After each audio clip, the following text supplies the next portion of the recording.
Hello guys, welcome back to my YouTube channel. അപ്പോൾ ഇന്നത്തെ video എന്നാന്ന് വെച്ചാൽ ഞാൻ കഴിഞ്ഞ ദിവസം ഒരു ഡേ ഇൻ മൈ ലൈഫ് ഇട്ടപ്പോൾ അതിൽ ബീഫ് കറി ഉണ്ടായിരുന്നു കേട്ടോ. അപ്പോൾ അതിൻ്റെ റെസിപ്പി ഇടാമോ എന്ന് ചോദിച്ചാൽ എനിക്കൊരു കമൻറ്റ് വന്നായിരുന്നു.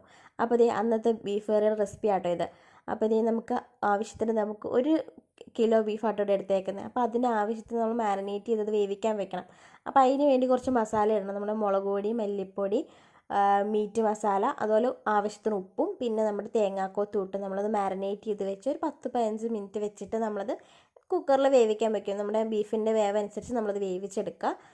അതൊക്കെ കഴിഞ്ഞ് നമ്മൾ സവോളയും പച്ചമുളക്, ഇഞ്ചിയും വെളുത്തുള്ളിയൊക്കെ നമ്മൾ നന്നായിട്ട് വാട്ടി വെക്കുക. എന്നിട്ട് സെയിം ഉരുളിയിലോട്ട് തന്നെ നമ്മുടെ കുറച്ച് മസാല നമുക്ക് ഇനി ഇതിലേക്ക് ആവശ്യമുള്ള കുറച്ച് മസാല കൂടെ ഉണ്ടല്ലോ, അതൊക്കെ നമ്മുടെ നേരത്തെ ഉപയോഗിച്ച ആ സെയിം മസാലകൾ തന്നെയാണ്. നമ്മൾ അളവുകളൊന്നും പറയുന്നില്ല, അതൊക്കെ ഓരോരുത്തരുടെ എരിവിനും ഒക്കെ ആവശ്യത്തിന് നമ്മുടെ മുളക് പൊടി, മല്ലിപ്പൊടി, മഞ്ഞൾപ്പൊടി, അതുപോലെ മീറ്റ് മസാലയൊക്കെ ഇട്ട് നല്ലപോലെ മൂപ്പിച്ചിട്ട് നമ്മൾ അതിലേക്ക് ആവശ്യത്തിന് വെള്ളം ഒഴിച്ച് നമ്മുടെ ബീഫും ഇട്ട് സെറ്റാക്കി